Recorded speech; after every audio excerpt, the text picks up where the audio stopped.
Chris Mackowski for Emerging Civil War, and I am going to spend some time today with you at the North Anna Battlefield Park in Hanover County.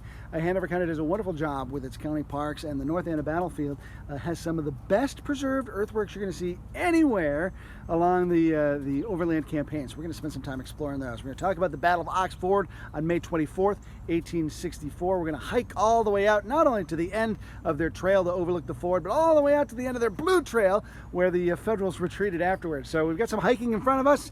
It's going to be quite a trip, and I'm looking forward to spending some time with you on one of my favorite battlefields. I'm going to hop over to the other side of the sign for just a second, because as you come into the park, you're going to be able to see not only this great state historic marker, which gives a real brief account of the Battle of Ox Ford, but as always, I like to show off these signs from the Civil War trails, which just provide great interpretation, a great way to kind of see and follow campaigns. So I want to give a shout out to my friends at the trails.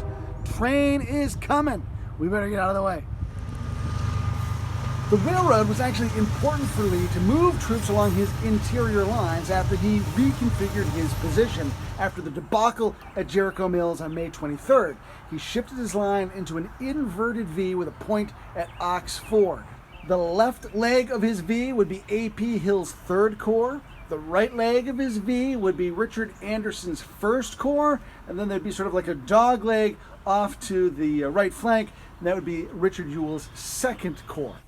So I've come into the park. I'm by the parking area, and from here the trail heads off into the park itself. My goal is to walk the whole thing today, and you get to watch me melt in the humidity as I go. I'm not going to follow every one of the park's tour stops, but I am going to give you a taste enough to see what's along the way, and hope that you come down here and see these things for yourself, because they are some of the best preserved earthworks you're ever going to see.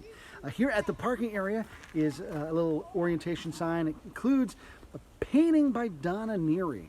This painting is probably best known as the cover of Gordon Ray's book on the North Anna. Fantastic book, my favorite micro-tactical study, super well written. I cannot recommend Gordon's book enough.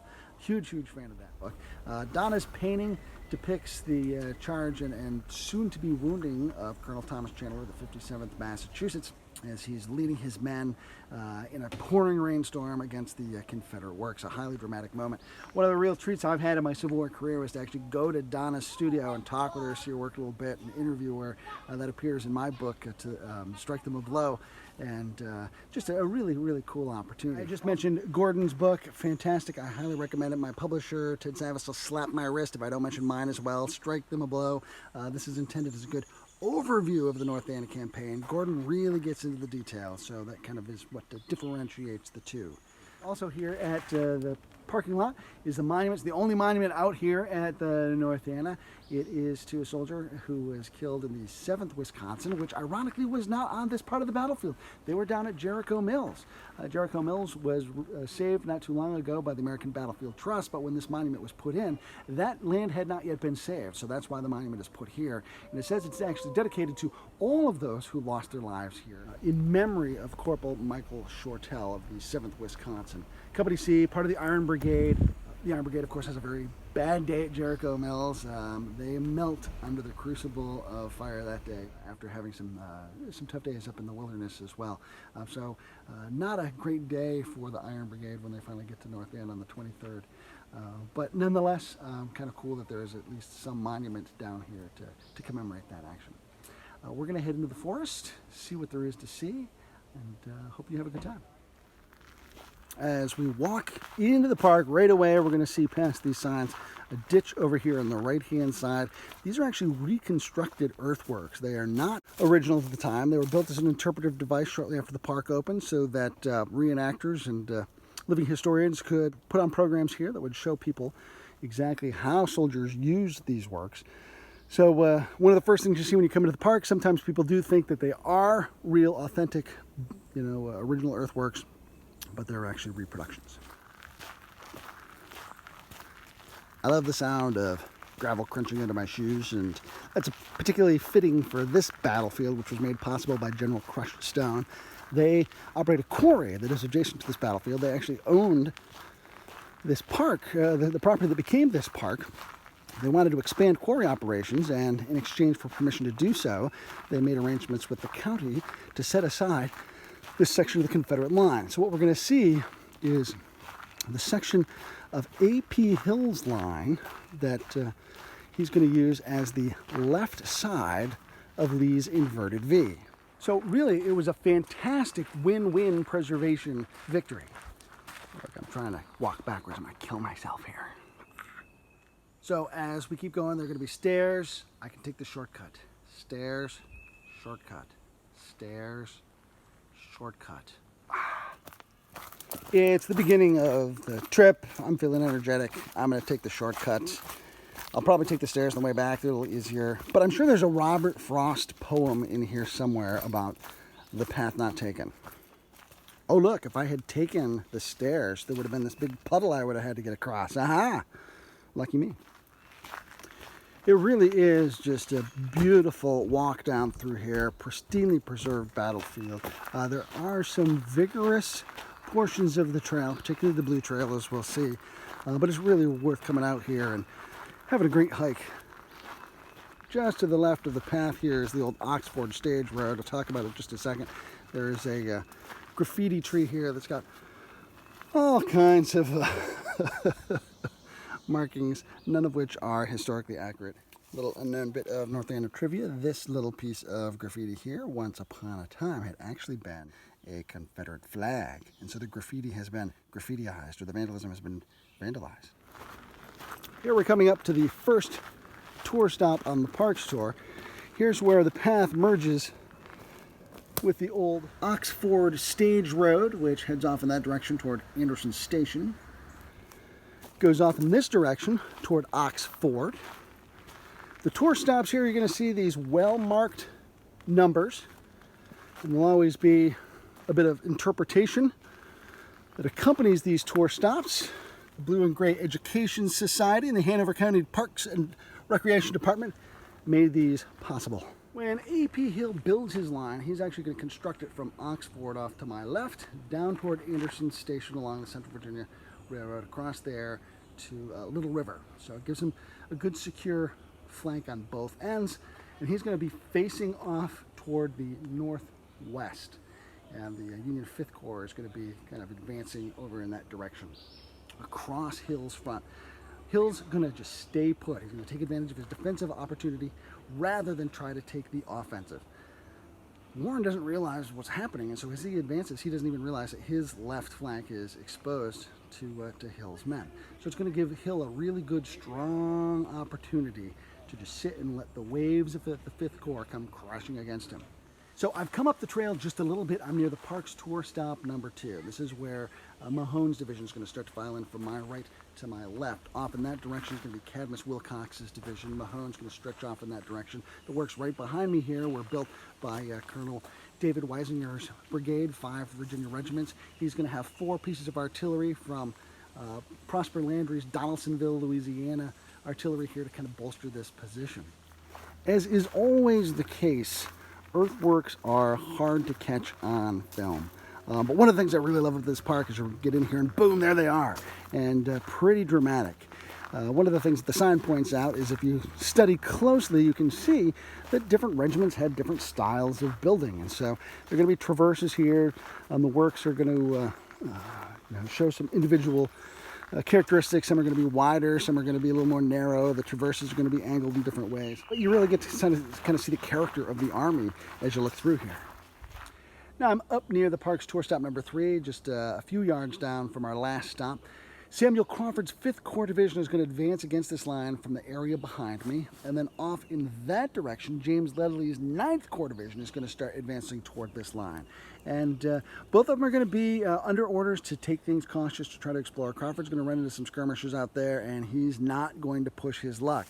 Ledley, as we'll find out in just a few minutes, intoxicated, he is fortified by Captain Rum, and he's going to try to push forward and try to make something happen here above Oxford. Now in 1864, this would have been all cleared out in front of us. It would have been open fields, and there would have been a forest off in the distance. Today the forest has grown up. The gravel pit that we talked about a little earlier is beyond those trees, and the quarry has actually built up a gravel wall that's now covered with foliage, and that obstructs the view. So it may be not quite the same view that Mahone's men would have seen from this time, but a beautiful, pleasant view nonetheless. And really, you should be looking at these earthworks I mean, just fantastic, fantastic works through here. Jumping ahead here to tour stop number 4. This is about 3 o'clock in the afternoon, and this map kind of shows you, here's the action where Crawford and the skirmishers kind of settled in right on the edge of those woods. There's the open area I had just mentioned a few minutes ago. Here's Ledley coming in from the north, and he's, as I said, going to try to make something happen. And so he's going to push forward, even though he's under orders really not to push the attack. But he thinks he knows better, and so he's going to drive forward, even as the skies absolutely open up. It is just an absolutely pounding torrential rainstorm, and lightning is blazing across the sky. Donna Neary's painting captures kind of the drama of the weather at the moment. And so these poor regiments under Ledley's brigade push forward in this horrible, horrible conditions, and we see they're going to have to cross some horrible, horrible terrain, which we'll see in just a few minutes. The other thing I want to point out about this sign here at the tour stop is it says, unfortunately for them, one of the worst Union generals led them. And that kind of sums up James Ledley. All right, I'm going to pause from our history for a very important public service nature moment. I was out here the other day and my son Jackson was with me, and he's like, how do I tell poison ivy? And I said, 3 leaves. And he said, well, is this poison ivy? And I said, yes, 3 leaves. But then he said, is this poison ivy? That also has 3 leaves. And I said, well, look, they should be have slightly serrated edges. And he says, well, these have serrated edges. I said, yes, but they also have prickers. They have thorns. So no, this is not poison ivy. Yes, this is. And just in case anyone is wondering, poison ivy is bad. Parks tour stop number 5. We're right sort of at the junction where Alabamians under John C.C. Sanders are off in that direction. Nathaniel Harris's Mississippians are kind of heading off in that direction. And one of the cool things here is there are actually a couple command bunkers in the ground just past the tour stop right here behind me that Harris used as his command center so he can communicate with the different regiments underneath him.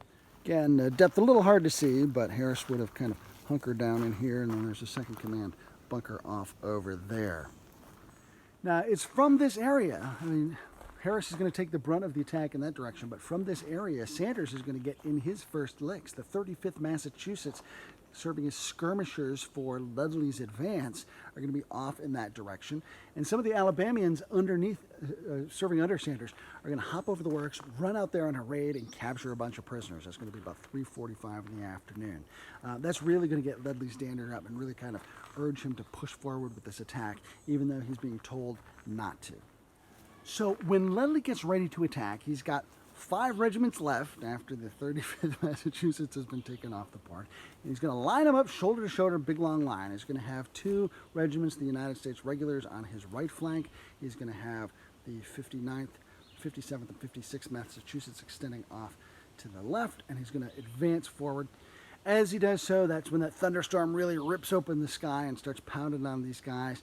And then Harris's Mississippians, who are kind of off in the trenches, off in this direction, are going to open up on them as well. And so it's just going to be a disastrous assault for Ledley's men as they try to push forward. They're going to end up taking a refuge in a ravine that's just behind me. We're going to get down there and explore in just a second. As I walk over to the next tour stop, I just want to kind of marvel at these works some more. Really well-defined traverses, fantastic positioning on the military slope of this crest. Just great stuff. Now, I sort of feel like we're sneaking up on the next tour stop. There's going to be a bridge we're going to follow here in just a second. There's a platform overlook. And this is where the blue trail is going to diverge from the gray trail and take us through some pretty rugged terrain. Before we plunge down there, we'll go up here on the observation deck and take a look. In this ravine behind me, as the rain pours down, Mahone, realizing that they're not supported, is actually going to launch a counterattack. The 12th Mississippi from this observation deck, which obviously wasn't here at the time, is going to push up over down in there. Meanwhile, a couple of the regiments, the Alabamians, are going to push forward and try to sweep across. Several federal commanders are going to try to rally their men. Charles Chandler, who we talked about earlier, the 57th Massachusetts, he's going to get mortally wounded in that action. Harris will order Chandler to be brought up here behind Confederate lines, where he'll die a short time later. Meanwhile, the rest of the federal forces are just falling pell-mell, despite their commanders' best attempts to rally them back through the ravines and forests to try to find safety back up along the river. So the Confederates really going to have a very successful counterattack. Really no incentive to leave these works. They're so powerful, so formidable, except that There's just such a great opportunity waiting for them. Ledley just completely mismanaged this whole thing and left his men really to be victims. You know, and the pickings for the Harris's Mississippians, the pickings were good.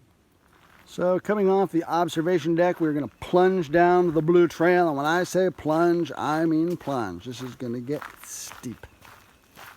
I just came down that path you can see behind me. I'm in the bottom of a ravine. This is where the Massachusetts guys were kind of pinned down in the rain. The Mississippians make their counterattack from up there behind me. It's in this area someplace that Chandler is shot down trying to rally his men. And Mary Harris, who's the commander of the 12th Mississippi, will kind of get his men here and start pushing against the Federals as they drive them back in that direction. So you can see the hill rising behind me on the pathway there. We're going to keep going. Now, as we move up the trail just a little bit, it's going to be time to add insult to injury. Because as the Federals are retreating from my front to my rear and up this hill behind me, they're going to go right across the front of some skirmishers from the 2nd Georgia Battalion. They're going to have rifle pits on this hill right behind me, hillside beside me, and then right behind me over there. And so as the Federals come sweeping up this hill, they cross right in front of this Georgia Battalion, and they open up, and it is, as one person, like a cyclone coming. These Federals really just get sliced and diced as they're trying to retreat by these Georgians who are over there. Let's scooch over here to this tour stop for just a quick second. Again, these are always hard to see on camera, but all through this area here are rifle pits from the 2nd Georgia Battalion. And I'll huff, and I'll puff, and I'll make my way to the top. And you can see from here, big push from the Confederates, big skedaddle from Ledley's shattered regiments. Still moving onward, dangerous slope ahead. Did anybody tell Ledley's men? And as I mentioned earlier, this is a pretty rigorous hike through here. And these trails mean business on the Blue Trail. Gray Trail, pretty easy and makes a lovely walk. This one, you gotta be a little bit more serious. Picnic table destroyed by the flight of Ledley's men. It's important to stay on the trail as you go. Off in that direction is the quarry. It is an active blasting zone. And since they were the ones nice enough to make this park possible, I always urge people to respect their boundary and stay safe and on the path. As you continue along, you can see just this ravine after ravine that these men had to advance and then retreat across. So it's just really tough terrain. The river is off to my right in that direction as we're heading to the pretty much to the north here on this trail. Open sun. Ask not for whom the horn blows, it blows for thee. Heading along the Blue Trail, one of the cool stops along the way, stop number 5, and it talks about the unusual story of Colonel Elijah Marshall. He's got a provisional brigade in Burnside's 9th Corps. As Ledley's retreating men, driven in this direction by Mahone's, run into Marshall's provisional brigade, it has a terrible effect on the morale of Marshall's men because most of them, although Marshall himself was experienced, most of the men in his brigade were pretty green. They were dismounted cavalry, some heavy artillery units, so they hadn't seen a lot of action out in the field.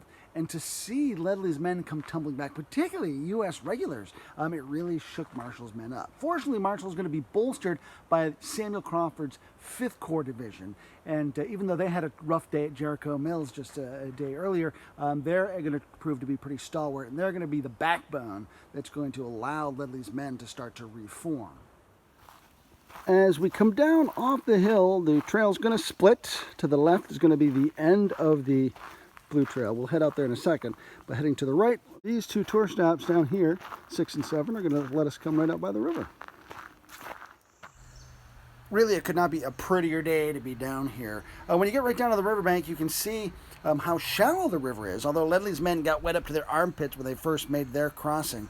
And it's got a very rocky bottom, so not good for artillery, not good for horses, but certainly something fordable for infantry.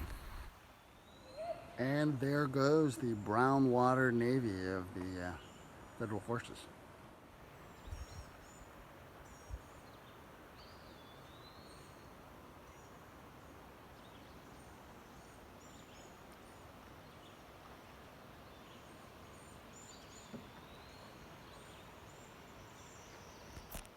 So we are coming back up from the river now. That would take us back toward the parking lot, but we're going to go to the end of the Blue Trail.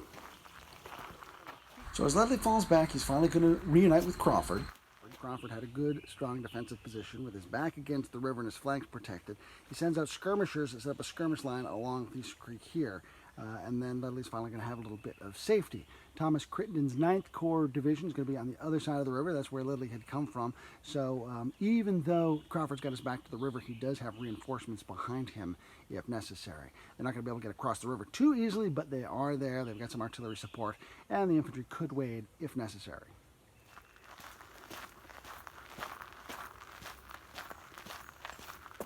And as you're walking through the woods on this last stretch of the Blue Trail, you've got to watch out for trees. There's some cool things to see in the woods. I feel like this is one of those games where you try to find the hidden object in a picture. There's actually a federal rifle pit here for skirmishers that came out to meet Ledley's retreating men. Crawford set up a defensive line through here. As we walk through this area, there are going to be a couple waysides along the way. It's going to talk about the fighting, the skirmishing that took place here on the 25th of May. We'll talk about that a little bit when we get to the top of the hill. Yes, one more hill to climb. But this will be the last one. I see earthworks ahead. We must be getting closer. Now, if you're an earthworks nerd like I am, the walk out here is completely worth it, and it was an exceptionally beautiful walk, too. If you don't like earthworks, and you're going to get out here and be like, oh, that was a lot of walking.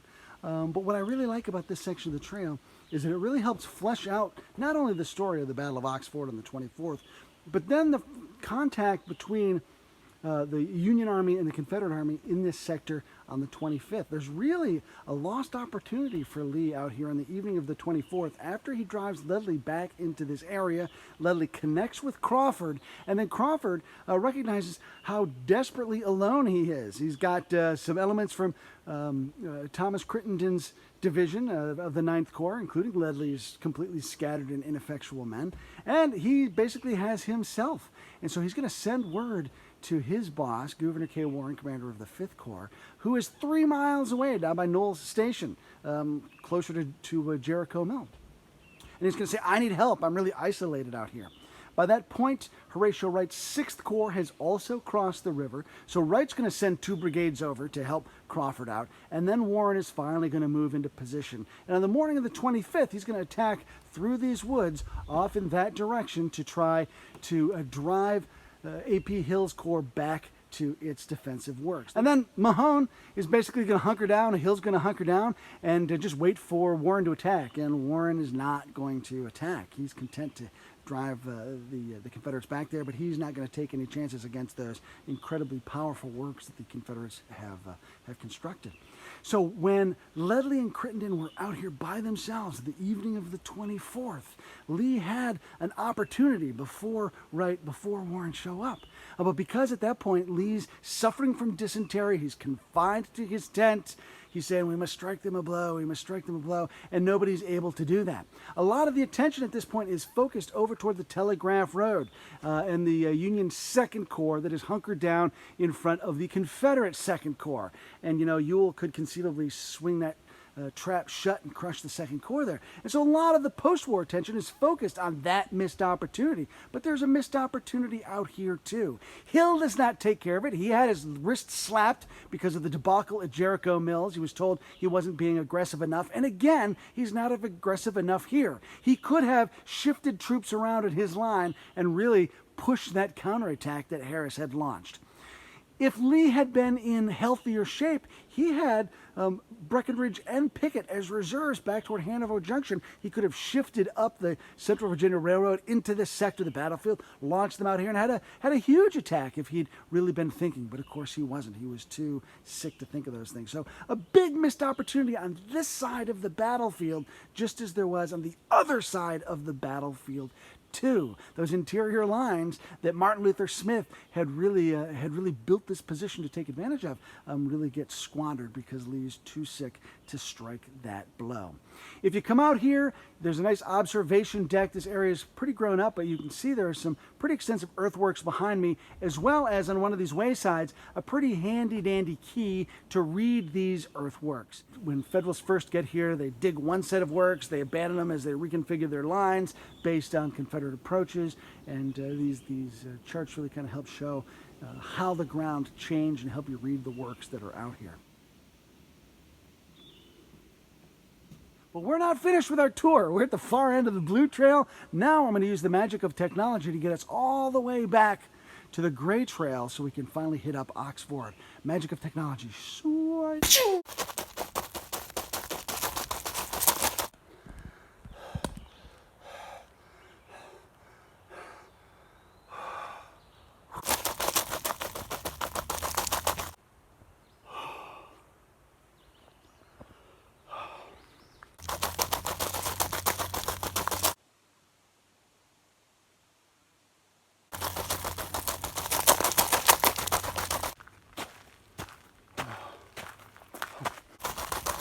We have magically made it instantly back to where the Blue Trail and the Gray Trail meet each other. Such a nice, beautiful, pleasant, enjoyable walk back. Now we're going to go down the Gray Trail toward Ox Ford. So we're going to come from that direction and head down here. If we went in that direction, there are some great earthworks where Anderson's artillery is going to start pounding the 2nd Federal Corps, which is trapped out on the plain below. But instead of going out that way, we are going to go down this way toward Ox Ford. We're going to follow the old trace of the Ox Ford wagon trail in the opposite direction from where I'm going. It will take you down to Anderson Station. This way is going to take us down to the ford. Pause here for just another nature moment. You might see these along the path, particularly at this time of year. You can see these blossoms. This comes from a tulip poplar. You can see these nice big broad leaves. Here's what their leaves look like up close. They are among the tallest deciduous trees that you'll find in the forests around here, and they drop these at this time of year. Beautiful, beautiful blossoms. Among my favorite trees. So if we were to look up into the canopy there, we'll be able to see some oak trees. I see some maple trees, and way, way up there is going to be our tulip poplar. Now right here is where the old road trace heads down to the ford itself. An intrepid explorer can actually follow it. I'm feeling a little less intrepid at the moment, so we're going to keep following the gravel path. On days when I am feeling intrepid, though, there's actually a nice little path right here at the elbow that heads down and lets you head down to the bottom along the riverbank where there are some Confederate works down there. There are some great works at the top of the hill here, too, and, of course, to get to the ford, you can go over the top and down this super steep hill. I've done it. It's cool.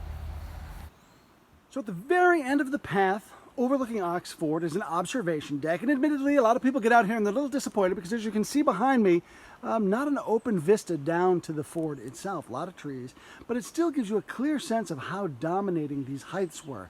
The ford down there, really hard for Burnside to get across when he's trying to make his attempts on the 24th, and that's really kind of the first indication Grant has that he's not going to be able to get at the Confederates the way he thought. The Confederates are actually there and in force and pretty strongly entrenched. But it's a wonderful walk out here. It's a beautiful view, great spot to be, and I love the fact that you can be out here for long stretches of time and have the place to yourself. So it's really kind of a treasure to be out here at North Anna. We're back in the parking lot. I had a great time out here at the Hanover County Park for North Anna Battlefield. Hope you did too. Hope you have the chance to explore on your own. But for those who can't make it out or can't make that vigorous hike on the Blue Trail, hopefully I showed you a few things that made your day worthwhile. So excited to share this battlefield with people. So excited to share this story with people. So thank you for spending time with me. For Emerging Civil War, I'm Chris Mackowski. For the record, I'm taking the shortcut back instead of the stairs.